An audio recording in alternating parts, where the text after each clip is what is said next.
এগুলো তো সবাই মুখস্থ পারেন না? মাশাআল্লাহ, ভালো।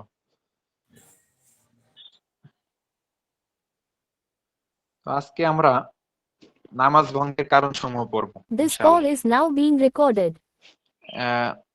নামাজ এতদিন আমরা পড়লাম কি কি, নামাজের সুন্নাত পড়লাম, নামাজের মুস্তাহাব পড়লাম। যেই নামাজের সুন্নাত অথবা মুস্তাহাব যদি ছেড়ে দিই তাহলে একটার কারণেও কিন্তু নামাজ ভেঙে যায় না। নামাজের সুন্নাত ছেড়ে দিলে নামাজ অপরিপূর্ণ থাকে, আর নামাজের মুস্তাহাব ছেড়ে দিলে নামাজ সুন্দর হয় না। কিন্তু আজকে যেগুলো পড়বো এর মধ্যে যদি কোনো একটা নামাজের মধ্যে হয় তাহলে আপনার নামাজটা সরাসরি ভেঙে যাবে। এই জন্য এই পাঠটা অনেক অনেক অনেক গুরুত্বপূর্ণ। তো আমরা সবাই খুব খেয়াল করে ধরবো, কারণ এর মধ্যে যে কোনো একটা যদি কোনো নামাজ পড়ার ব্যক্তির মধ্যে থেকে প্রকাশ পায় তাহলে তার নামাজ ভেঙে যাবে। শুরু করি, বিসমিল্লাহির রহমানির রহিম। আমরা শুরু করছি নামাজ ভঙ্গের কারণ সমূহ থেকে। 1 নাম্বার নামাজ ভঙ্গের কারণ, নামাজের কোনো রোকন ছেড়ে দেওয়া। নামাজের রোকন কি? নামাজের কয়েকটা রোকন আছে, যে দাঁড়ানো একটা রোকন, রুকু করা একটা রোকন, সিজদা করা একটা রোকন, বসা একটা রোকন। তো এর মধ্যে যে কোনো রোকন তথা নামাজের মূল কোনো জিনিস যদি ছেড়ে দেয় তাহলে নামাজ ভেঙে যাবে। 2 নাম্বার, নামাজের মাঝে শব্দ করে হাসা ও কথা বলা এবং খাওয়া ও পান করা, এরপর যত সামান্য হোক এবং ইচ্ছায় হোক বা ভুলে হোক। তো নামাজের মধ্যে হাসা, এই হাসার বলতে আবার কয়েকটা, মানে যে কোনো ধরনের হাসি, তবে মুস্কি হাসি ব্যতীত। মুস্কি হাসি মানে, মুস্কি হাসি হচ্ছে যে নামাজে দাঁত যেই হাসিতে বের হয় না, অর্থাৎ সামান্য মুখটা একটু হাসির ভাব হওয়া, তো এই হাসিতে নামাজ ভঙ্গ হয় না। নামাজ ভঙ্গ হওয়ার জন্য অট্ট হাসি অথবা এমন হাসি যে হাসির কারণে দাঁত বের হয়, অথবা নিজে শুনতে পায়, নিজে যেই হাসিটা অন্তত পক্ষে নিজেই শুনছে, এতটুকু আওয়াজ হয়েছে, এতটুকু পরিমাণ যদি কেউ হাসি দেয় তাহলে তার নামাজ ভেঙে যাবে। এরপরে খাওয়া ও পান করা, যে কোনো কিছু যদি খায় তাহলে তার নামাজ ভেঙে যাবে।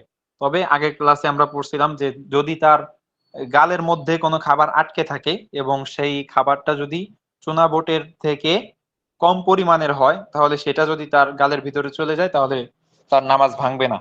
তো এই খাওয়া বা পান করা দ্বারা উদ্দেশ্য হচ্ছে যে বাইরে থেকে কোনো জিনিস নিয়ে খাওয়া অথবা পান করা, গালের ভিতরে যেটা থাকে ওইটা না। অর্থাৎ বাইরে থেকে যদি সামান্য পরিমাণ কিছু নিয়েও খায় অথবা পান করে তাহলে তার নামাজ ভেঙে যাবে, চাই সেই খাবারটা ইচ্ছায় খাক অথবা ভুলে খাক।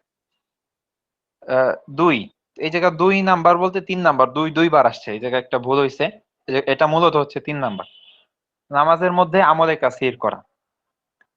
আমলে কাসির কি?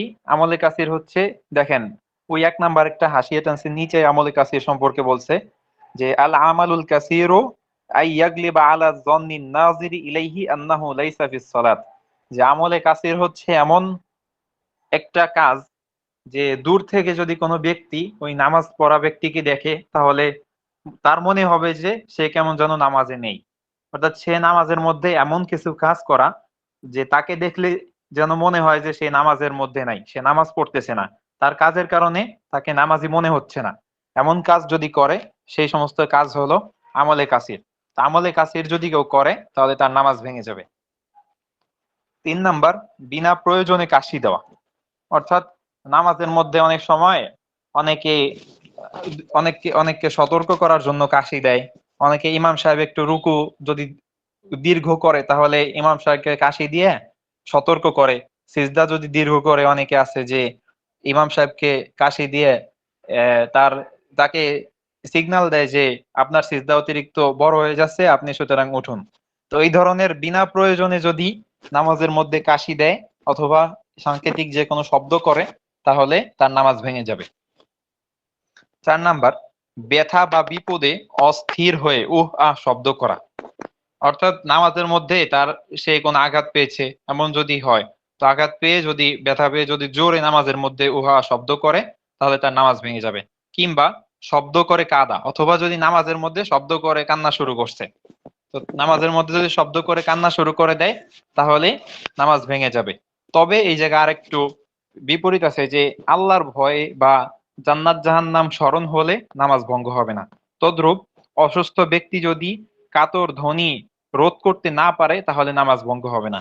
যে কান্না করার ক্ষেত্রে বিষয়টা যদি এমন হয় যে সে কোরআনের অর্থ বোঝে, ইমাম সাহেব কি সূরা পড়তেছে সেই সেই সূরার অর্থ বুঝতে পারছে, এমন যদি হয় তাহলে সূরার মধ্যে তো অনেক জায়গায় জাহান্নামের আলোচনা আছে, অনেক জায়গায় শাস্তির আলোচনা আছে। তো এই জাহান্নাম অথবা শাস্তির আলোচনা শুনে যদি সে নামাজের মধ্যে কান্না করে, এই কান্নার কারণে তার নামাজ ভঙ্গ হবে না। অথবা যদি অসুস্থ ব্যক্তি কাতর ধ্বনি রোধ করতে না পারে, অর্থাৎ এমন অসুস্থ হয়েছে অথবা এমন আঘাত লাগছে যে আঘাতের কারণে সে কান্না না করে আর থাকতে পারতেছে না, এমন যদি হয় তাহলে এই কান্নার কারণেও নামাজ ভঙ্গ হবে না। তো আমরা যে জায়গায় থাকি মিশর, এইখানে তো সাধারণ মানুষের ভাষাই আরবি। তো এরা যখন নামাজ পড়ে অনেক সময় এরা অনেক নামাজের মধ্যে কান্না করে। তো মানে এরা তো কোরআনের অর্থ বোঝে, ইমাম কি পড়তেছে এরা সেটা বোঝে। তো বোঝার কারণে কোরআনের মধ্যে অনেক আয়াত আছে, অনেক শাস্তির আয়াত, যে কি কোন কোন কাজ করলে কোন কোন ধরনের শাস্তি হবে। তো তারা এই ধরনের শাস্তিগুলো শুনে অনেক কান্না করে। তো যদি এরকম জান্নাত জাহান্নামের কথা স্মরণ হয় অথবা জাহান্নামের শাস্তি, পরকালের শাস্তির কথা স্মরণ হয়, কান্না করে, এই ধরনের কান্নার কারণে নামাজ ভঙ্গ হবে না। তবে যদি দুনিয়ার কোনো আফসোসের কারণে কান্না করে অথবা দুনিয়াবি কোনো জিনিস না পাওয়ার কারণে কান্না করে, এই ধরনের জিনিসে কান্না করলে নামাজ ভেঙে যাবে। এরপরে আসেন 5 নাম্বার, কিবলা থেকে বুক সরে যাওয়া। কিবলা মানে যার যেই স্থান থেকে কিবলা, বাংলাদেশে কিবলা আছে পশ্চিম দিকে, তো আমাদের এখান থেকে উত্তর দিকে কিবলা। তো এরকম যার যেই দিকে কিবলা, অর্থাৎ কাবা শরীফ, আমরা সবাই কাবা শরীফের দিকে ফিরে নামাজ পড়ি। তো ওই কাবার থেকে, কিবলা থেকে বুক সরে যাওয়া, অর্থাৎ কিবলার দিকে বুক না দিয়ে অন্য কোনো দিকে বুক দিয়ে নামাজ নামাজ পড়া, তাহলে নামাজ ভেঙে যাবে। তবে এখানে ওজরের ক্ষেত্রে ছাড় আছে। ওজরের ক্ষেত্রে ছাড় মানে যদি সে কিবলার দিকে ফিরতে অক্ষম হয়, এমন হয় যে সে কিবলা এখন চিনতেছে না কোন দিক, এমন একটা জায়গা আছে যে জায়গায় সে কিবলা নির্ধারণ করতে পারে না, অথবা যদি ওই কিবলার দিকে ফিরলে তার কোনো ধরনের কোনো ক্ষতি হওয়ার আশঙ্কা থাকে, ওজরের কারণে কিবলা থেকে ঘুরে অন্যদিকে নামাজ পড়তে পারবে। তবে সাধারণভাবে যদি কিবলা থেকে ঘুরে অন্যদিকে নামাজ পড়ে তাহলে তার নামাজ ভেঙে যাবে। 6 নাম্বার, নামাজের মধ্যে এক রকম সময় পর্যন্ত সতর খোলা থাকা। একরকম সময় কতটুক? একরকম সময় হচ্ছে একজন 3 বার সুবহানাল্লাহ বলতে পারে এতটুক সময়, সুবহানাল্লাহ সুবহানাল্লাহ সুবহানাল্লাহ, এতটুক পরিমাণ যদি মানে পড়তে যতটুকু সময় লাগে, এই সময় পরিমাণ সময় হচ্ছে একরকম সময়। তো এতটুকু সময় যদি কোন সতর খোলা থাকে, নামাজের মধ্যে যেই সমস্ত সতর ঢাকতে হয়, যেমন পুরুষের ক্ষেত্রে হাঁটু থেকে নিয়ে নাভি পর্যন্ত ঢেকে রাখা ফরজ, আর মহিলাদের ক্ষেত্রে পূর্ণ শরীর শুধুমাত্র মুখ এবং হাত বাদে ঢেকে রাখা ফরজ। তো এতটুকু যদি মানে এর মধ্যে থেকে কোনো একটা রকম মানে কোনো একটা অঙ্গ যদি খুলে যায়, সতর থেকে আলাদা হয়ে যায়, আর সেই আলাদা হওয়ার সময় যদি একরকম পরিমাণ হয় তাহলে তার নামাজ ভেঙে যাবে।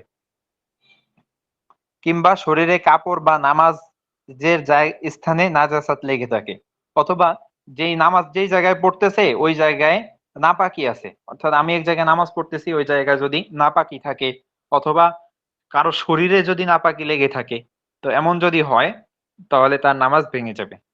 7 নাম্বার, নামাজের মাঝে নিজের দ্বারা বা অন্যের দ্বারা হাদাসগ্রস্ত হওয়া। অর্থাৎ অনেকের আছে যে মুরব্বী, যদি বেশি বয়স হয়ে যায় তাহলে বেশিক্ষণ অজু ধরে রাখতে পারে না।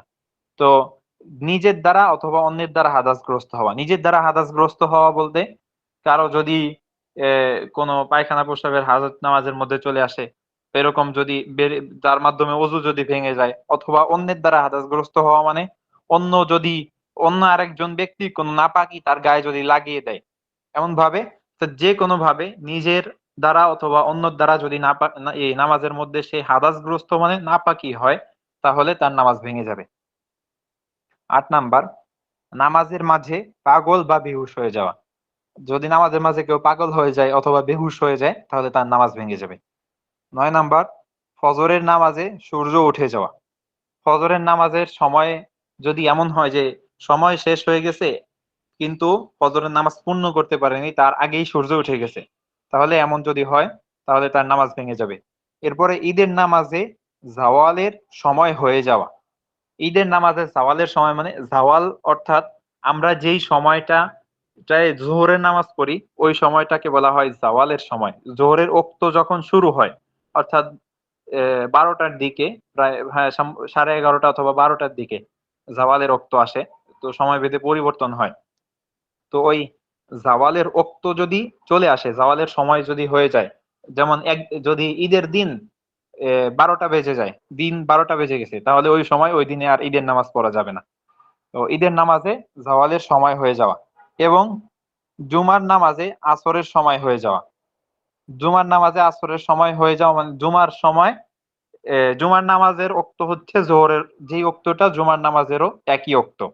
তো কেউ যদি জোহরের রক্তের মাঝে জুমা না পড়তে পারে এবং জুমা পড়তে পড়তে আসরের রক্ত চলে আসে, তাহলে তার ওই দিনে আর সে জুমা পড়তে পারবে না, সে জোহরের নামাজকে কাজা আদায় করে নিবে। তো তিনটা নামাজের কথা বলা হলো। ফজরের সময় যদি সূর্য উঠে যায় তাহলে ফজরের নামাজ ভেঙে যাবে। আর ঈদের সময় যদি জাওয়ালের সময় চলে আসে অর্থাৎ সূর্য হেলে যায় 12টার পরে যদি হয়, তাহলে ঈদের নামাজ ভেঙে যাবে।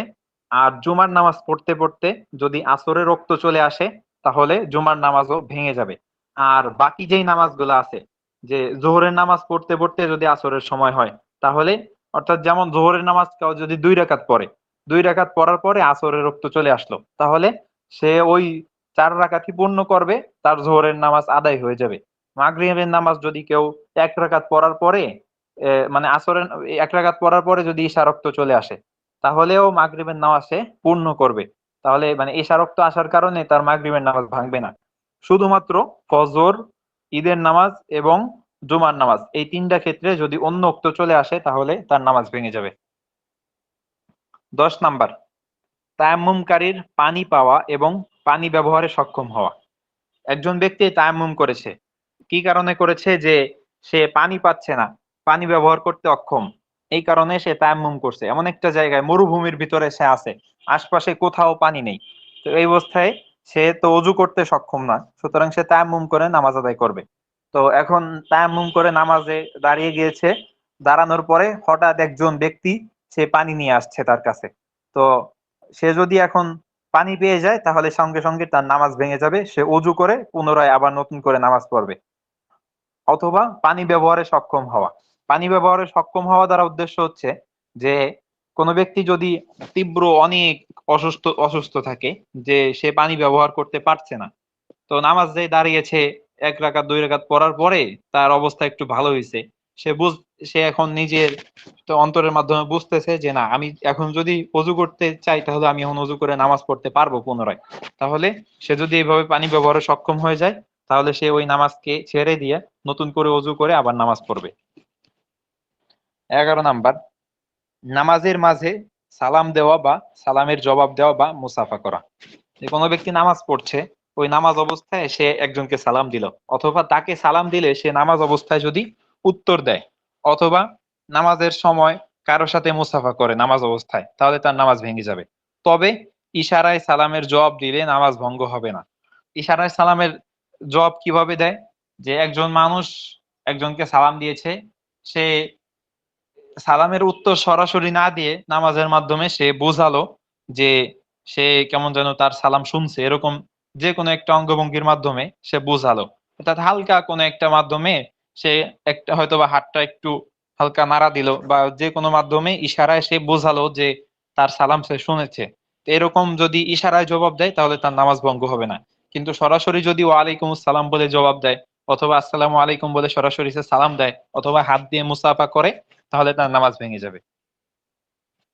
12 নাম্বার, ইমামের আগে মুক্তাদির কোনো রোকনে চলে যাওয়া এবং ইমামের সঙ্গে তাতে শরিক না হওয়া।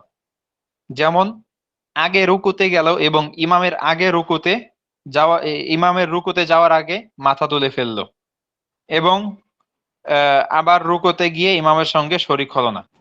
যে হচ্ছে যে যে কোনো একটা রোকনে ইমামের আগে মুক্তাদির কোন রোকনে চলে যাওয়া, যে কোন রোকন বলতে রুকুতে অথবা সিজদাতে অথবা বৈঠকে ইমামের আগে চলে গিয়েছে, অর্থাৎ ইমামের তাকবীর দেওয়ার আগেই যদি কোনো ব্যক্তি রুকুতে চলে যায় এবং ইমামের সাথে সে না থেকে সে নিজে নিজে আবার উঠে চলে যায়, মানে উঠে চলে আসে, তাহলে ইমামের সাথে সে রুকুও করলো না, আবার ইমামের সাথে সে উঠলোও না। এরকম ভাবে পূর্ণ একটা রোকন যদি ইমামের সাথে সে না না আদায় করে তাহলে তার নামাজ ভেঙে যাবে।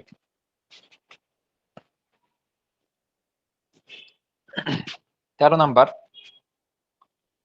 ঘুম অবস্থায় কোন রোকন আদায় করা এবং সজাগ হওয়ার পর ওই রোকন না দোহরানো। অনেকে আছে যে নামাজ অবস্থায় ঘুমিয়ে যায় নামাজের ভিতরে, তো ঘুমিয়ে যায় কিন্তু তার হালকা একটু হুঁশ থাকে, যে হুঁশের কারণে সে ইমামের তাকবীরের সাথে সে তাকবীর দিচ্ছে অথবা একটা রোকন আদায় করতেছে, কিন্তু সে ওই রোকন পুরো ঘুম অবস্থায় আছে। যেমন কেউ যদি বৈঠকে বসে থাকে, পূর্ণ বৈঠক সে ঘুমের অবস্থায় আছে, ঘুমের অবস্থায় থাকার পরে পরবর্তীতে ইমাম যখন আবার উঠছে বৈঠক থেকে, তৃতীয় রাকাতের জন্য উঠছে, তখন তার স্মরণ হয়েছে যে আমি তো পরিপূর্ণ একটা বৈঠক করছি, তো আমি তো এখন পুরো বৈঠকটা ঘুমিয়েই কাটিয়ে দিয়েছি। তো এই অবস্থায় তার ওই পূর্ণ বৈঠকটাকে আবার দোহরাতে হবে, আবার দ্বিতীয়বার ওই বৈঠক আদায় করতে হবে, তারপর তাহলেই তার নামাজ হবে। আর যদি সে আদায় না করে তাহলে তার ওই নামাজটা বাতিল হয়ে যাবে। কারণ নামাজের মধ্যে রোকন অর্থাৎ ফরজ, নামাজের প্রত্যেকটা রোকনই এক একটা ফরজ। তো কোন একটা রোকন আদায় না করা মানে নামাজের মধ্যে কোন একটা ফরজকে ছেড়ে দেওয়া। আর নামাজের কোন ফরজ যদি কেউ ছেড়ে দেয় তাহলে তার নামাজ ভেঙে যায়।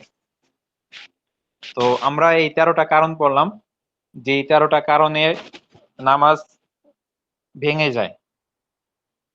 এখন আসেন কয়েকটি মাসআলা। নামাজের মধ্যে মানবীয় কোনো দোয়া করলে নামাজ ফাসেদ হয়ে যাবে। মানবীয় দোয়া অর্থ এমন দোয়া যা কোরআন বা সুন্নায় নেই এবং যা মানুষের কাছে চাওয়া অসম্ভব নয়। অর্থাৎ মানবীয় কোনো দোয়া, মানবীয় মানে একজন মানুষ সাধারণভাবে তার জীবনযাপনের জন্য যেই জিনিসগুলা লাগে, অথবা তার অর্থাৎ তার পারিবারিক জিনিসগুলা, তার নিজের প্রয়োজনীয় জিনিসগুলা, এই দোয়াগুলা করা, অথবা এমন দোয়া করা যেই দোয়া একজন মানুষের কাছে সে চাইলে পাবে, যেই জিনিস সে একজন মানুষের কাছে চাইলেই পাবে, সেই দোয়া নামাজের মধ্যে আল্লাহর কাছে যদি করে, এমন দোয়া করলে নামাজ ভেঙে যাবে। এমন দোয়া করবে নামাজের পরে। তো নামাজের মধ্যে যদি দোয়া করে তাহলে মানবীয় কোনো দোয়া করবে না, নামাজের মধ্যে আল্লাহ তাআলার কাছে আহ জান্নাত জাহান্নাম থেকে পানা চাইবে, অথবা মাসনুন যে দোয়াগুলো আছে, কোরআন সুন্নাহয় বর্ণিত যে দোয়াগুলো আছে সেই দোয়াগুলো করবে। যেমন বলছে মানুষের কাছে চাওয়া যায়, যেমন আল্লাহুম্মা আত'ইমনি কাযা আও আলবিসনি কাযা আও আতিনি নুকুদান, যে হে আল্লাহ আপনি আমাকে অমুক জিনিস খাওয়ান, অথবা অমুক পোশাক পরিধান করান, অথবা এত টাকা দিন।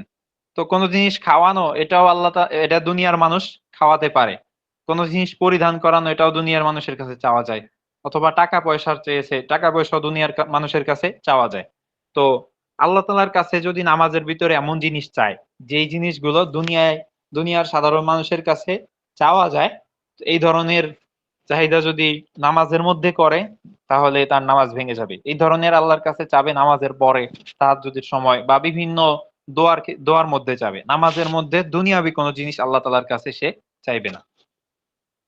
এরপর বলছে যদি কোনো বিষয়কে কেন্দ্র করে এমন কোনো কথা বলে যা মানবীয় কালাম নয় বরং নামাজের উপযোগী কালাম, তবুও নামাজ ফাসেদ হয়ে যাবে। যেমন সুসংবাদ শুনে বলল আলহামদুলিল্লাহ, এবং আশ্চর্যের কিছু শুনে বলল সুবহানাল্লাহ, এবং মন্দ খবর শুনে বলল লা হাওলা ওয়ালা কুওয়াতা ইল্লা বিল্লাহ, কিংবা হাঁচির জবাবে বলল ইয়ারহামুকাল্লাহ। যে এই কথাগুলা অর্থাৎ সুবহানাল্লাহ, আলহামদুলিল্লাহ, এগুলা নামাজের মধ্যেও বলা যায়। যেমন কোন ইমাম যদি ভুল করে তাহলে তার পিছনে পুরুষ মুক্তাদিরা ইমামকে লুকমা দিবে সুবহানাল্লাহ বলে, সুবহানাল্লাহ বলবে মুক্তাদিরা, ইমাম সেই সুবহানাল্লাহ শুনে তার ভুলকে ঠিক করবে। আমাদের সমাজে প্রচলিত হচ্ছে যে ইমাম যদি কোনো ভুল করে তাহলে পিছন থেকে মুক্তাদিরা আল্লাহু আকবার বলে। তো মূলত আল্লাহু আকবার বললেও জায়েজ, তবে সুন্নাহ এবং হাদিসে বর্ণিত হচ্ছে সুবহানাল্লাহ বলা। তো নামাজের মধ্যে সুবহানাল্লাহ এটা নামাজের উপযোগী কালাম, তবে সে এই সুবহানাল্লাহ বলছে দুনিয়াবি একটা আশ্চর্যের কথা শুনে। যদি নামাজের মধ্যে ইমাম ভুল করতো তাহলে যদি বলতো তাহলে তার নামাজটা ঠিক ছিল, কিন্তু এই সুবহানাল্লাহ সে বলছে নামাজের ভিতর কোনো ভুলের কারণে না, বরঞ্চ দুনিয়াবি কোনো একটা কাজে সে আশ্চর্য হয়ে দুনিয়াবি কাজের জন্য সে সুবহানাল্লাহ বলছে, অথবা দুনিয়াবি কোনো সুসংবাদ শুনে সে আলহামদুলিল্লাহ বলছে, অথবা দুনিয়াবি কোনো বিপদ শুনে সে লা হাওলা ওয়ালা কুওয়াতা ইল্লা বিল্লাহ বলছে। তো এরকম যদি হয় যে সুবহানাল্লাহ আলহামদুলিল্লাহ এগুলা পড়ে, কিন্তু এগুলা দুনিয়াবি কোনো কারণে পড়ে, নামাজের কোনো কারণে না, তাহলেও তার নামাজ ভেঙে যাবে। 2 নাম্বার, আমলে কাসির নামাজকে ফাসেদ করে দেয়। আমলে কাসির মানে এমন কাজ যা করা অবস্থায় দেখলে মনে হয় যে লোকটি নামাজে নেই। আর যদি নামাজে আছে কি নেই তা নিয়ে সন্দেহ হয়, তাহলে সেটা আমলে কাসির নয়, বরঞ্চ আমলে কলিল। তবে কোন আমলে কলিল লাগাতার 3 বার হলে তা আমলে কাসির হয়ে যায়। তাহলে আমলে কাসিরের কথাটা একটু আগেই বলেছি, যে আমলে কাসির হচ্ছে এমন কাজ যেটা করলে মুসল্লিকে দেখে মনে হয় যে সে আর নামাজ অবস্থায় নেই, কারণ নামাজ অবস্থায় এই কাজ করা যায় না। আর আমলে কলিল হলো যে দেখে সন্দেহ হয় যে সে কি নামাজের মধ্যে আছে না নামাজের মধ্যে নেই, এই সন্দেহ হয়েছে, এটা হলো আমলে কলিল। আমলে কলিল মানে হলো কম আমল। আর আমলে কাসির হলো মানে বেশি কাজ, নামাজের মধ্যে সে বেশি কাজে মশগুল হয়ে গেছে, এমন একটা কাজে সে অন্তর্ভুক্ত হয়েছে যেই কাজে অন্তর্ভুক্ত হওয়ার কারণে তাকে দেখে আর নামাজি মনে হচ্ছে না। আর আমলে কলিল হলো সে এমন একটা কাজ করতেছে যেটা দেখে তাকে উম মানে নামাজিও মনে হচ্ছে, আবার মনে হচ্ছে যে নামাজে নাও থাকতে পারে, সন্দেহ হচ্ছে সে কি নামাজি নাকি সে নামাজি না, এরকম। তো এইরকম আমলে কলিল যদি সে 3 বার করে তাহলে তার নামাজ ভেঙে যাবে। আর আমলে কাসির যদি একবারই করে তাহলেও তার নামাজ ভেঙে যাবে। 3 নাম্বার, বাইরে থেকে দেন আমলে কলিল আর 3 নাম্বারটা একটু পরে বলি। তাহলে আমলে কলিল আর আমলে কাসিরের একটা উদাহরণ দিই। যে আমলে কাসির হচ্ছে যদি মানে নামাজের মধ্যে কোন মানে একটু চুল ঠিক করা, অথবা একটু দাড়ি ঠিক করা, তারপরে বিভিন্ন কাপড় কাপড়টা একটু ঘুচে গেছে কাপড়টা একটু ঠিক করা, এগুলো হচ্ছে আমলে কলিল। তো একই রকমের মধ্যে যদি 3 বার আমলে কলিল করে ফেলে, 3 বার যদি চুল ঠিক করে, অথবা 3 বার যদি দাড়ি ঠিক করে, 3 বার যদি কোনো কাপড় ঠিক করে, এরকম 3 বার ঠিক করলে তাহলে তার নামাজ ভেঙে যাবে। 3 বারের কম, একবার অথবা 2 বার এক রকমের মধ্যে সে করতে পারবে, এক রাকাতের মধ্যে সর্বোচ্চ 2 বার। 3 বার যদি করে তাহলে তার নামাজ ভেঙে যাবে। আর আমলে কাসির হচ্ছে যে সাধারণত আমলে কাসির কি এটা নিয়ে ওলামায়ে কেরামের মাঝে অনেক ইখতিলাফ আছে। তবে সাধারণত বলা হয় যে যেই কাজ করতে 2 হাতেরই প্রয়োজন হয়, অর্থাৎ নামাজের মধ্যে 2 হাত দিয়ে একটা কাজ করা শুরু করছে, এরকম যদি হয় তাহলে তারা দেখে আর সাধারণত নামাজই মনে হবে না। তেমন যদি হয় তাহলে সে আমলে কাসিরের অন্তর্ভুক্ত, তার নামাজ সঙ্গে সঙ্গে ভেঙে গেছে। আর যদি আমলে কলিল করে অথবা অর্থাৎ ওই যে দাড়ি চুল এগুলা নিয়ে সে ঠিকঠাক করে, তাহলে তার 3 বার পর্যন্ত ছাড় আছে, 3 বার করলে তাহলে তার নামাজ ভেঙে যাবে। 3 নাম্বার আসেন, বাইরে থেকে মুখে নিয়ে কিছু খেলে বা পান করলে যতই অল্প হোক তাতে নামাজ ভঙ্গ হয়ে যায়। যে আর যদি দাঁতের ফাঁকে আটকে থাকা খাবার গিলে ফেলে এবং পরিমাণে তা চুনাবোটের থেকে কম হয় তাহলে নামাজ ফাসিদ হবে না, চুনাবোটের সমান হলে বা বেশি হলে ফাসিদ হয়ে যাবে। অর্থাৎ বাইরে থেকে সামান্য পরিমাণের কিছু যদি খায় এরপরেও তার নামাজ ভেঙে যাবে। বাইরে থেকে নিয়ে, তার গালের মধ্যে ছিল না, বাইরে থেকে নিয়ে নামাজের মধ্যে খেয়েছে, এটা যদি সামান্য পরিমাণও হয় তাহলে তার নামাজ ভেঙে যাবে। আর যদি দাঁতের ফাঁকে আটকে থাকা খাবার নামাজের মধ্যে গিলে ফেলে, তো এই দাঁতের ফাঁকে আটকে থাকা খাবারটা যদি চুনা বুট ছোলা বুটের থেকে কম পরিমাণ হয় তাহলে তার নামাজ ঠিক আছে। আর যদি ছোলা বুট পরিমাণ অথবা তার থেকে বড় হয় তাহলে তার নামাজ ফাসিদ হয়ে যাবে। 4 নাম্বার, যদি নিজে নিজে হাদাস হয়ে যায়, যেমন পেশাবের ফোঁটা বের হলো বা নাক থেকে রক্ত ঝরলো, তাতে ওযু ভঙ্গ হবে। যে নামাজের মধ্যে কারো আছে অনেক, যদি কারো অসুস্থতা থাকে যে সবসময় পেশাবের ফোঁটা বের হতে থাকে,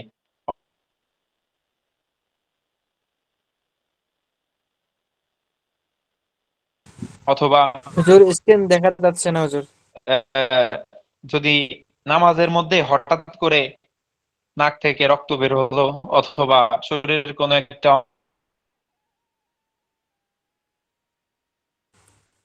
অঙ্গ হুজুর থেকে হুজুর কোনো আওয়াজ রক্ত কেটে কেটে আসছে হুজুর, শোনা যাচ্ছে না। আমার স্কিন। স্ক্রিন দেখা যাচ্ছে না আর আওয়াজ কেটে কেটে আসতেছে। আচ্ছা জানান।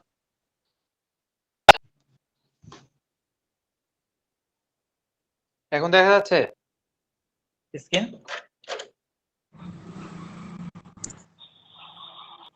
জি না স্যার। হ্যাঁ হুজুর দেখা যাচ্ছে। হুম। আমার স্ক্রিন জি দেখা যাচ্ছে হুজুর। আচ্ছা, তাহলে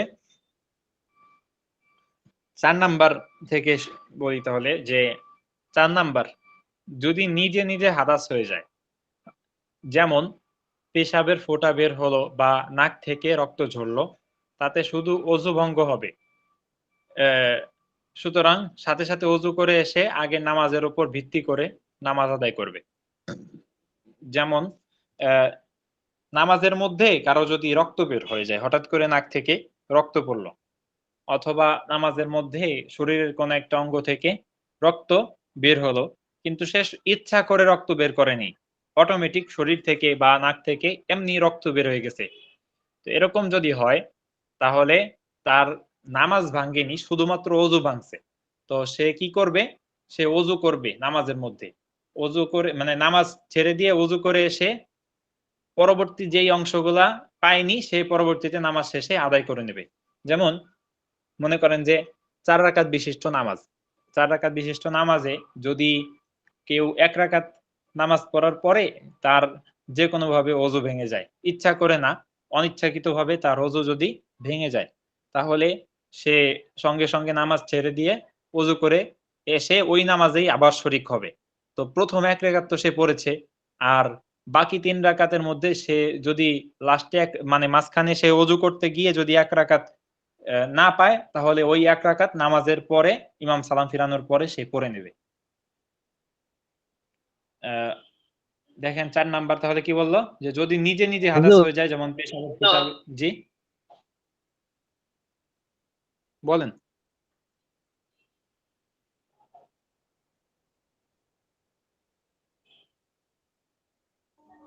যায়, হ্যাঁ ওই সময় যদি এরকম কোনো একটা হয়ে যায়, একটু বলেন।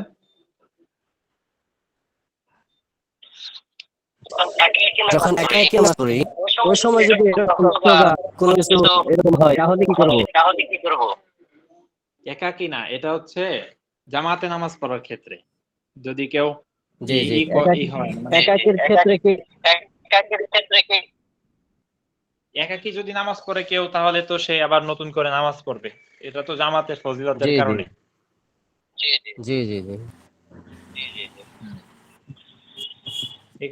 এটাকে বিনা উসসলাত বলে। দেখেন বিনা উসসলাত, তো আপনাদের পরীক্ষায় যদি আসে যে বিনা উসসলাত কাকে বলে, তো কি লিখবেন? যে যদি কারো অনিচ্ছাকৃত অজু ভেঙে যায়, তাহলে সে অজু করে এসে আবার পুনরায় সেই নামাজে শরিক হবে। এরপরে 5 নাম্বার, নিজে নিজে সতর খুলে গেলে একরকম সময় পর্যন্ত তা মাফ, কিন্তু নিজে বা অন্য কেউ খুলে ফেললে তখনই নামাজ ভেঙে যাবে। নিজে নিজে যদি সতর খুলে যায়, যে সে টের পায়নি, যে কাপড় ঢিলা হওয়ার কারণে বা বিভিন্ন কারণে বা অতিরিক্ত বাতাসের কারণে, যে কোনো কারণে হতে পারে, তো নিজে নিজে যদি সতর খুলে যায় তাহলে একরকম সময় পর্যন্ত তা মাপ।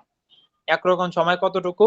যে ওই যে 3 তাসবিহ পরিমাণ, সুবহান রাব্বিল আলা সুবহান রাব্বিল আলা সুবহান রাব্বিল আলা, তো এই একরকম সময় সময় পর্যন্ত যদি নিজে নিজে সতর খুলে যায় তাহলে সেটা মাপ।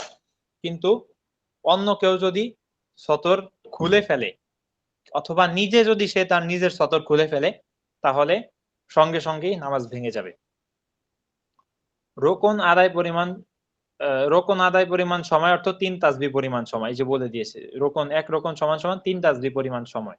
অর্থাৎ আমরা রুকুতে গিয়ে যে 3 তাসবিহ পড়ি, সিজদায় গিয়ে 3 তাসবিহ পড়ি, এই পরিমাণ সময় যদি খোলা থাকে তাহলে সেটা মাফ। কিন্তু নিজে নিজে যদি খুলে যায়, খুলে ফেলে, অথবা অন্য কেউ যদি জোর করে খুলে ফেলে, তাহলে এই ক্ষেত্রে তার নামাজ ভেঙে যাবে।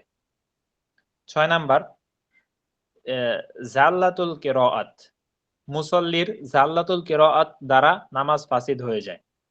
এখন জাল্লাতুল কিরাআত কি? জাল্লাতুল কিরাআত অর্থ এমন উচ্চারিত শব্দ দ্বারা এমন অর্থ পরিবর্তন ঘটা যা বিশ্বাস করা কুফরি। তবে এরাবের ভুল হলে কোনো অবস্থাতেই নামাজ ফাসিদ হবে না, কেননা এরাবের খেয়াল রাখা খুব কঠিন। যে জাল্লাতুল কিরাআত আমি বলি আপনাদের কেমনি বোঝাই, যে জাল্লাতুল কিরাত মানে কোরআনের তো একটা অর্থ আছে। তো কোরআন আপনি যদি কোরআনে কিরাত পড়ার মাঝে মাঝে এমন কোন একটা শব্দ উচ্চারণ করে ফেলেন যেই শব্দটার কারণে কোরআনের অর্থ পরিবর্তন হয়ে যায়, এমন পরিবর্তন হয়ে যায় যেই পরিবর্তনটা পরিপূর্ণ কুফুরির মতো হয়ে যায়। ঠিক আছে, মানে কোরআনের অর্থটা পরিপূর্ণ বিকৃত হয়ে যায়, এমন যদি হয় তাহলে নামাজ ভেঙে যাবে। আর যদি এমন মানে অর্থ বিকৃত না হয়, সাধারণ পরিবর্তন হয়, তাহলে সমস্যা নাই। আর এর আবের পরিবর্তন মানে জের জবরের পরিবর্তন, যে আপনি যদি এমন হয় যে জেরের জায়গায় জবর পড়ে ফেলছেন অথবা জবরের জায়গায় জের পড়ে ফেলছেন, এমন যদি হয় তাহলে এর কারণে নামাজ ভঙ্গ হবে না। কিন্তু এটা কারণ এটা খেয়াল রাখা অনেক কঠিন, তবে এই ক্ষেত্রে সতর্ক থাকা উচিত। যে যে জায়গা থেকে কেরাত অনেক ভালো পারে নামাজের মধ্যে, তার সেখান থেকে কেরাত পড়া উচিত। এখন আসেন যে আমরা তাহলে কি পড়লাম এতক্ষণ, নামাজের যার কারণে নামাজ ভেঙে যাবে এই আলোচনা সমূহ পড়লাম। এখন প্রশ্নমালা দিয়ে সে কিছু প্রশ্নের উত্তর আমরা দেই। এক ব্যক্তি মুখে হা করার পর তার অনিচ্ছায় বৃষ্টির ফোঁটা মুখে চলে আসলো। আরেক ব্যক্তি মুখে জোর করে এক ফোঁটা পানি ঢুকিয়ে দেওয়া হলো। আরেক ব্যক্তি নামাজের কথা বলে স্বেচ্ছায় এক ফোঁটা পানি পান করে ফেললো। আরেক ব্যক্তি নামাজের কথা স্মরণ থাকা অবস্থায় স্বেচ্ছায় এক ফোঁটা পানি পান করলো। এদের নামাজের হুকুম বলো। তো আপনারা কি বলতে পারবেন এদের নামাজের হুকুম কি? আপনি বলেন। তো নামাজের আমরা মাসালা কি পড়েছিলাম যে নামাজের বাইরে থেকে যদি কেউ কোনো কিছু খায়, তো সেটা যদি ভুলেও হয় তাহলে তার নামাজ ভেঙে যাবে। এটা হলো আমরা মূলত ওই মাসালা পড়ে আসছি একটু আগে মাত্র। তো এই জায়গায় বলছে যে মুখে হা করার পর অনিচ্ছায় যদি বৃষ্টির ফোঁটা মুখে চলে যায় তাহলে তার নামাজ ভেঙে যাবে। কারণ আমরা বলছিলাম কি যে ভুলেও যদি হয় বা অনিচ্ছায় যদি হয় তাহলে তার নামাজ ভেঙে যাবে। এই কারণে তার নামাজ কি ভেঙে যাবে। আরেক ব্যক্তির মুখে জোর করে এক ফোঁটা পানি ঢুকিয়ে দেওয়া হলো, যে সে খেতে চায়নি কিন্তু নামাজের মধ্যে তাকে জোর করে এক ফোঁটা পানি খাইয়ে দেওয়া হলো, এরও নামাজ ভেঙে যাবে। আরেক ব্যক্তি নামাজের কথা ভুলে স্বেচ্ছায় এক ফোঁটা পানি পান করলো, এরও নামাজ ভেঙে যাবে। আরেক ব্যক্তি নামাজের কথা স্মরণ থাকা অবস্থায় স্বেচ্ছায় এক ফোঁটা পানি পান করলো, এর তো নামাজ এমনিই ভেঙে যাবে, সে তো ইচ্ছাকৃত পান করছে। মূল কথা হলো নামাজের মধ্যে আমাদের মূল মাসালা হচ্ছে, মূল উসুল হচ্ছে যে নামাজের মধ্যে যদি কেউ বাইরে থেকে কোনো জিনিস নিয়ে খায় অথবা পান করে, সেটা যদি অনিচ্ছায় হোক, ভুল হোক, জোর করে হোক, তার নামাজ ভেঙে যাবে, নতুন করে নামাজ আবার পড়তে হবে। 2 নাম্বার, যে নামাজের মধ্যে যদি কেউ ইন্না লিল্লাহি ওয়া ইন্না ইলাইহি রাজিউন পড়ে তাহলে তার নামাজের হুকুম কি? আমরা পড়েছি যদি দুনিয়াবি কোনো কষ্টের কথা শুনে অথবা কোনো খারাপ খবর শুনে যদি ইন্না লিল্লাহি ওয়া ইন্না ইলাইহি রাজিউন পড়ে তাহলে তার নামাজ বাতিল হয়ে যাবে, সে নতুন করে আবার নামাজ পড়বে। 3 নাম্বার, নামাজের মধ্যে প্রচন্ড ব্যথায় অসহ্য হয়ে নিজের অজ্ঞাতে কাতর ধ্বনি করলো বা কাঁদলো, এর হুকুম কি? তো যদি সে নামাজের মধ্যে প্রচন্ড ব্যথায় মানে অজ্ঞাত হয়ে কান্না করে তাহলে তার নামাজ ভাঙবে না, তবে যদি সাধারণ ব্যথার কারণে যদি কান্না করে তাহলে তার নামাজ ভেঙে যাবে। 5 নাম্বার, আমলে কাসির ও আমলে কলিলের ব্যাখ্যা করো। আমলে কাসির কি? আমলে কাসির হচ্ছে যেই কাজ করে মানে যে 4 নামাজি নাম্বারটা, ব্যক্তিকে দেখলে মনে হয় যে 4 সে নামাজ, নাম্বারটা বলা হ্যাঁ হয়নি।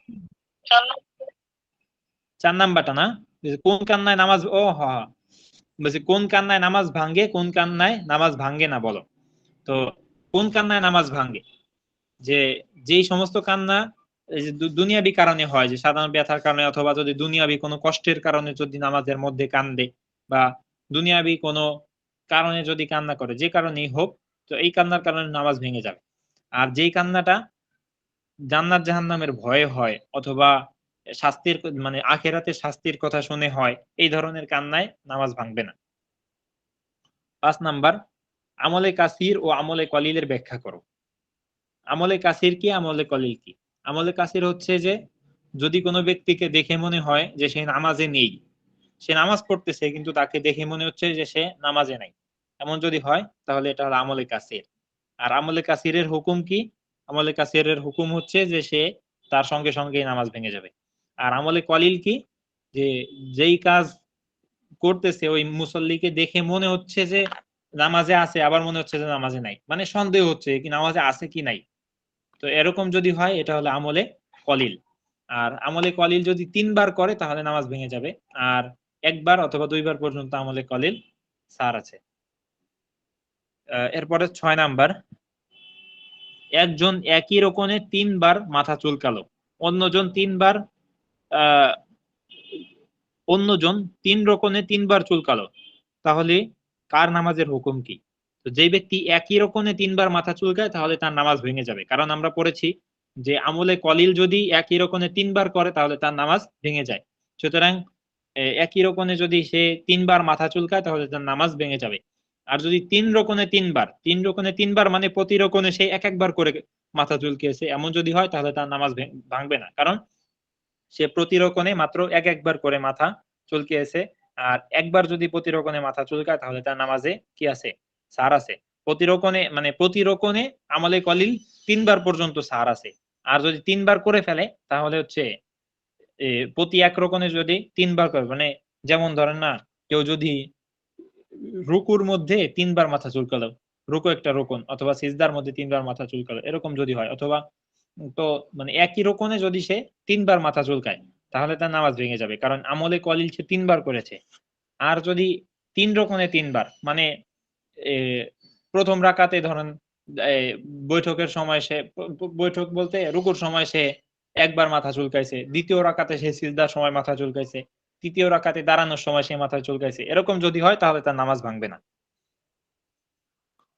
7 নাম্বার, দাঁতের ফাঁকে আটকে থাকা চুনা বুটের কম খাদ্য চিবিয়ে খাওয়া এবং গিলে খাওয়ার মাঝে পার্থক্য কি? দাঁতের ফাঁকে আটকে থাকা চুনা বুটের কম খাদ্য চিবিয়ে খাওয়া এবং গিলিয়ে খাওয়ার মাঝে পার্থক্য কি? যদি সে চিবিয়ে খায় তাহলে তো তার নামাজ ভেঙে যাবে, কারণ নামাজের মধ্যে সে কি করলো, এই যে আমলে কলিল, নামাজের মধ্যে চিবানো আমলে কলিল না, তো আমলে কলিল সে তো করতে থাকলো, চিবানোতে 1 বার চিবালে তো আর হবে না, 2 3 বার চিবানোর কারণে তার নামাজ ভেঙে যাবে। আর যদি গিলে ফেলে তাহলে তার নামাজের কোনো ক্ষতি হবে না, কারণ চুনা বুটের থেকে কম পরিমাণ সে গিলে ফেলেছে। এরপরে বিনা উসলাত কাকে বলে? বিনা উসলাত হচ্ছে যে কোনো ব্যক্তি যদি নামাজের মধ্যে অনিচ্ছাকৃত হাদাস হয় তাহলে সে ওই যে যে কয় রাকাত পড়েছে এবং হাদাস হয়েছে ওযু করার মাঝে যেই কয় রাকাত সে পড়তে পারেনি বা ইমামের সাথে যেই কয় রাকাত সে পায়নি, এই কয় রাকাত পরবর্তীতে আবার পড়ে নেবে, একে বিনা উসলাত বলা হয়। অর্থাৎ নামাজের মাঝখানে যেই নামাজটা কাজা হয়ে যায়, নামাজের শুরুর অংশেও ছিল, নামাজের শেষেও ছিল, কিন্তু নামাজের মাঝে সে কিছু মানে কোন একটা হাদাসের কারণে তার ওযু ভেঙে গিয়েছে, সে ওযু করে আসে নামাজ পড়বে, এটা হচ্ছে বিনা উসলাত। 9 নাম্বার, জোহর পড়া অবস্থায় আসরের সময় হয়ে গেলে হুকুম কি? জোহর পড়া অবস্থায় যদি আসরের সময় হয় তাহলে তার জোহরের নামাজ আদায় হয়ে যাবে, কারণ আমরা তিনটা নামাজ পড়েছি, যে 3টা নামাজের সময় অন্যক্ত চলে আসলে নামাজ ভেঙে যায়।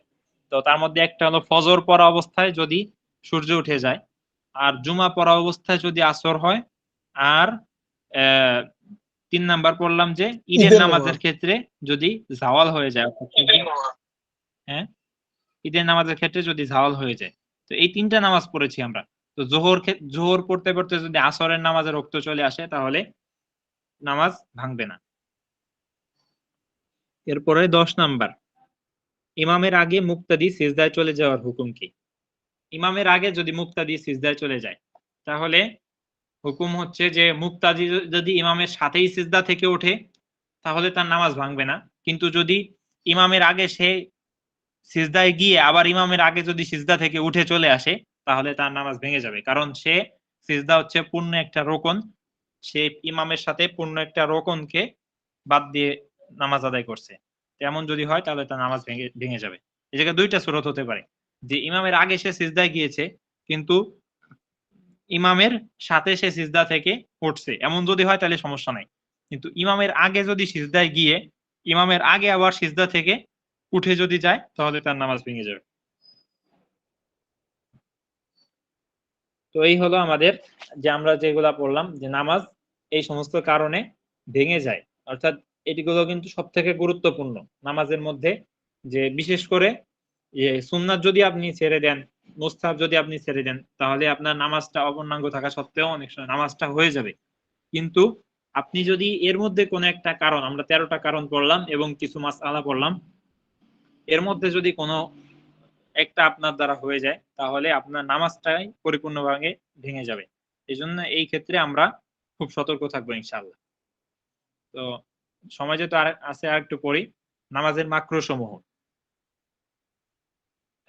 তুমি যদি নামাজকে ত্রুটিমুক্ত করতে চাও, তাহলে নামাজের সমস্ত মাকরু কাজ থেকে তোমাকে বিরত থাকতে হবে। মাকরু অর্থাৎ অপছন্দনীয়। তো নামাজের মাকরু সমূহ মানে নামাজের মধ্যে এমন কাজ করা যেই কাজের কারণে নামাজটা অপছন্দনীয় মনে হয়। তো বলছে তুমি যদি নামাজকে ত্রুটিপূর্ণ করতে চাও, তাহলে নামাজের সমস্ত মাকরু কাজ থেকে তোমাকে বিরত থাকতে হবে, নচেৎ তোমার নামাজ অপূর্ণাঙ্গ ও অসুন্দর থেকে যাবে।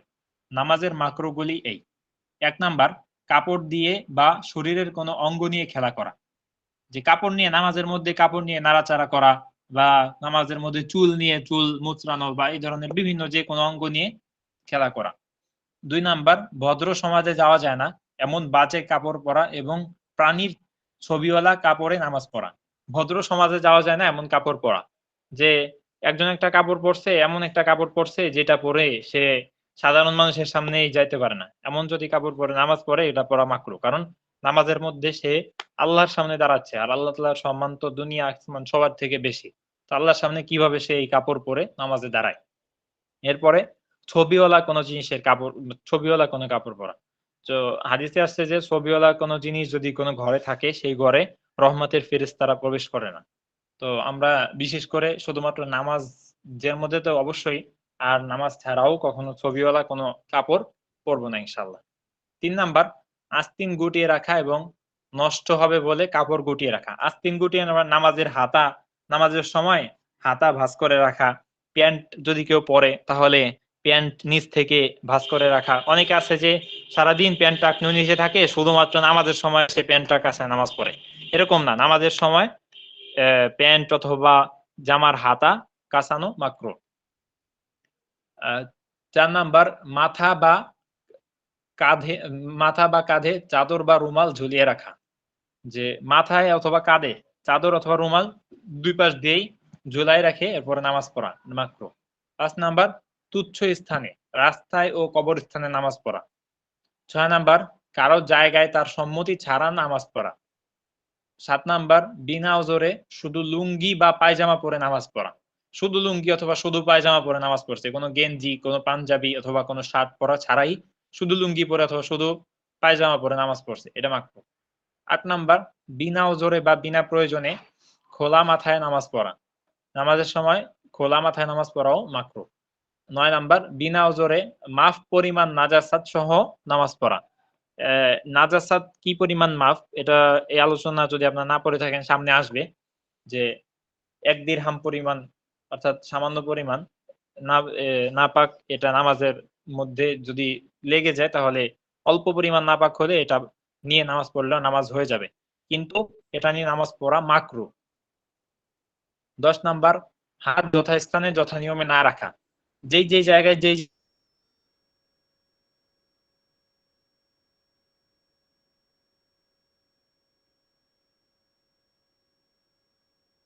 যে নিয়মে যে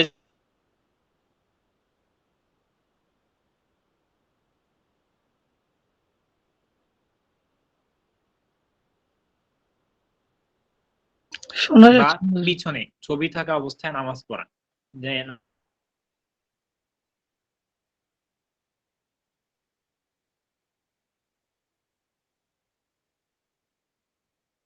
হুজুর, শুনতে পাচ্ছি না।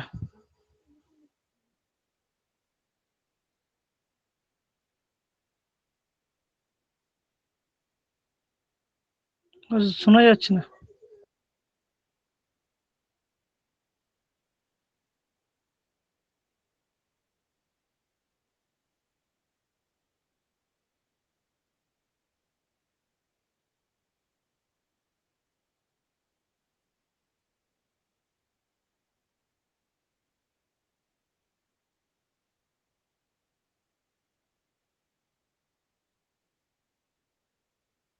শোনা যাচ্ছে না হুজুর।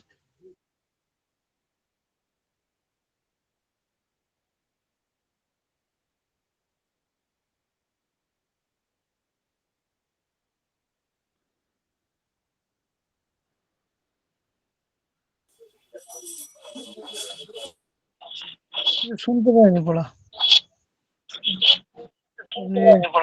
হ্যাঁ হ্যাঁ, নেট কোনো একটা সমস্যা। তাইলে আজকে এই পর্যন্তই থাক, 15টা পড়লাম। যে তাইলে আমরা কি পড়লাম তাহলে? নামাজ ভাঙার কিছু কারণ পড়লাম। আমার নামাজ, হুজুর জি হুজুর জি বলছিলাম যে আমাদের জি এই বলেন। কিতাবের সাথে আল ফিকুল মুয়াসসির একটা কিতাব আছে, ওটা পড়তে হবে তো। আপনারা আরবি কতটুকু পড়ছেন?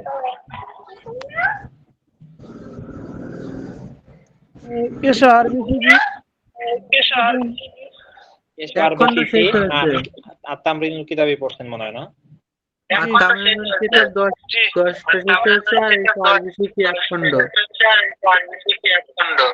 ও, তাহলে এক আপনারা তো খণ্ডের মনে হয় অর্ধেক আরবি হয়েছে, দেখে দেখে মোটামুটি একটু বোঝেন না? হালকা। আরবি দেখে তো এখন মোটামুটি একটু বোঝেন আপনারা। অল্প অল্প। জি হুজুর জি। তো আল ফিকহুল মুয়াসসার কিতাবটা হচ্ছে পূর্ণ আরবিতে, ঠিক আছে? তো আপনাদের ফিকহুল মুয়াসসার কিতাবটা হচ্ছে পুরো আরবিতে লেখা। এই জন্য আমাদের তো তাড়াতাড়ি পরীক্ষা আছে, প্রথম সময় পরীক্ষা। এই পরীক্ষা পর্যন্ত এই কিতাবটা পড়েন।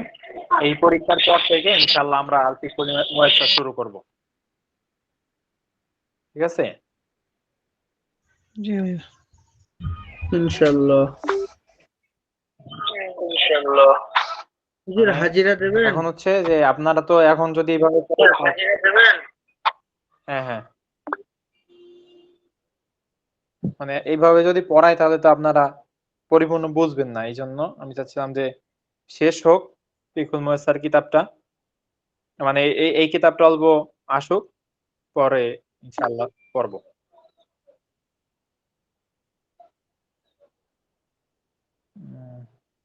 আমার একজন আত্মীয়র অসুস্থতার কারণে কোনো সময় বন্ধ হয় না। তো একজন একটা প্রশ্ন করেছে যে আমার একজন আত্মীয় অসুস্থতার কারণে সবসময় পেশাবের ফোঁটা পড়তে থাকে, কোনো সময় বন্ধ হয় না, তাহলে করণীয় কি? তো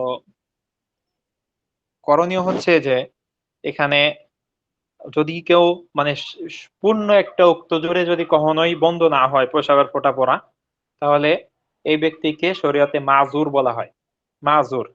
তো এমন ব্যক্তি নামাজ আদায় করবে হচ্ছে যে নামাজ আদায় করার আগে ওযু করে আসবে। ওযু করে যদি তার পেশাবের ফোঁটা পড়তেও থাকে, সে পরিপূর্ণ ওই অবস্থায় নামাজ শেষ করবে। নামাজ শেষ করার পরে পরবর্তীতে নামাজ যখনই শেষ হয়ে যাবে সঙ্গে সঙ্গে তার ওযু আবার ভেঙে যাবে। নতুন করে যদি কোনো নামাজ আদায় করতে হয় অন্য ওক্তে নামাজের জন্য আবার তার নতুন করে ওযু করতে হবে, ঠিক আছে? আমি আবার বলি, শোনেন, যে যদি কোনো ব্যক্তির পরিপূর্ণ ওক্ত জোরে এরকম সমস্যা হয় যে পরিপূর্ণ ওক্ত জোরেই যে কোনো সমস্যার কারণে পেশাবের ফোঁটা পড়তে থাকে, তাহলে সে যেই নামাজ আদায় করবে, যেই ওক্তের নামাজ আদায় করবে, ওই ওক্তের শুরুতে সে ওযু করবে। ওযু করে এসে তারপরে তার যদি পেশাবের ফোঁটা পড়তেও থাকে তাহলে ওই অবস্থায় তার ওযু ভাঙবে না। তার যেহেতু সেই ওযুর বা মাজুর, তার জন্য শরীয়তে এতটুকু ছাড় দিয়েছে যে সে শুধুমাত্র ওই ওক্তের নামাজটাই আদায় করবে। ওই ওক্তে যতগুলো নামাজ আছে ওই নামাজগুলো সে আদায় করবে। নামাজ আদায় করার পরে পরবর্তী ওক্তের নামাজ আদায় করার জন্য তার আবার নতুন করে ওযু করে আসে। পরবর্তী ওক্তে আলাদা ওযু করা লাগবে, অর্থাৎ প্রতি ওক্তে ওক্তে তার ওযু ভেঙে যাবে। মানে এটা হলো আপনার জরুরতান, অর্থাৎ একজন মানুষকে মানে জায়েজ করা হয়েছে জরুরি ভিত্তিতে। তো নামাজ যখন জরুরতটা শেষ হয়ে যাবে প্রয়োজনীয়তার ভিত্তিতে জায়েজ করা হয়েছে। প্রয়োজনীয়তা হচ্ছে এখানে নামাজ পড়া। তো যখন তার নামাজ শেষ হয়ে যাবে সঙ্গে সঙ্গে তার ওযু ভেঙে যাবে। পরবর্তীতে যদি আবার কোনো ওক্তে নামাজ আদায় করতে চায় সে আবার নতুন করে ওযু করে এসে নতুন আবার নামাজ আদায় করবে। কিন্তু এই পেশাবের ফোঁটার কারণে তার ওই ওক্তের নামাজ, যেই ওক্তের কারণে সে ওযু করে আসছে, সেই ওক্তের নামাজে কোনো সমস্যা হবে না ইনশাআল্লাহ, ঠিক আছে? কি পরের তো জন্য কি ফের আবার বুঝছেন কিনা আপনার জানা? হুজুর পরের পরের ওক্তের জন্য আবার পবিত্র ধুইতে হবে কি গা? গায়ে লাগবে না? না না না না, লাগবে না লাগবে না। পরের রক্তের জন্য শুধুমাত্র অজু করে আসবে আবার। কাপড় চেঞ্জ করতে লাগবে না? না না, এই এই না না, কাপড় চেঞ্জ করার প্রয়োজন নেই, কারণ এই ব্যক্তি হচ্ছে শরীয়তে একে বলা হয় মাজুর। সে হলো আপনার অসুস্থ ব্যক্তি, এমন অসুস্থ ব্যক্তি যার অসুস্থতা কখনোই শেষ হয় না। একে শরীয়ত এতটুকু ছাড় দিয়েছে যে যেহেতু সুস্থ ব্যক্তি যদি হতো তাহলে তার কাপড় চোপড় ধুয়ে আবার নতুন করে উজু করে এসে নামাজ পড়া লাগতো, কিন্তু এ তো অসুস্থ ব্যক্তি, তো শরীয়ত তার অসুস্থতার কারণে এতটুকু তাকে ছাড় দিয়েছে। হুজুর, এখানে একটা প্রশ্ন, ঘুমের ভিতরে 13 নম্বর যেটা আছে বলেন। আর কি, ঘুমের অবস্থায় সজাগ হওয়ার পর দৌড়ানো, এটা কারণ এটা কি ব্যক্তিগত নামাজের ক্ষেত্রে, ইমামের পিছনে? সব সময় তো ইমামের পিছনে যদি আদায় করি তখন ইমাম সালাম ফিরলে আমি তারপর কি করবো? ইমাম সালাম ফিরালে আপনি কিভাবে আদায় করবেন তাই? জি আপনি সালামের পরে আপনার ওই রকমটা আপনি আদায় করে নেবেন, একটা রুকু দিয়ে নেবেন, অথবা একটা সিজদা যদি বাকি থেকে যায় আপনি সেই সিজদাটা দিয়ে পরে আপনি নিজে নিজে সালাম ফিরিয়ে নেবেন। তো ইমাম সালাম ফেরানোর পরে আমি সালাম ফিরবো, তারপরে ফেরানোর আগে? না না, ইমাম যখন সালাম ফিরাবে এরপরে আপনি ওই রকমটা আদায় করে আপনি সালাম ফিরিয়ে নেবেন।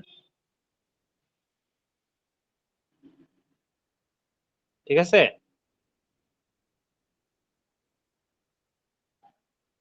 মানে আপনি মনে করেন যে নামাজের মধ্যে আদায় করে আছেন, আবার হ্যাঁ নিজে সালাম ফিরিয়ে নেবেন, কারণ আপনি তো ইমামের তো অনুসরণ করতে হবে। তো ইমামের নামাজের ভিতরে তো আর আপনি ওই রকমটা আদায় করে নিতে পারতেছেন না। এই জন্য ইমামের নামাজ যখন শেষ হয়ে যাবে আপনি একটা রুকু যদি বাদ পড়ে যায় একটা রুকু আদায় করে নেবেন, একটা সিজদা হলে সিজদা আদায় করে নেবেন, যে রকম বাদ পড়ে গেছে সেটা আপনি আদায় করে নেবেন। জি আচ্ছা তাহলে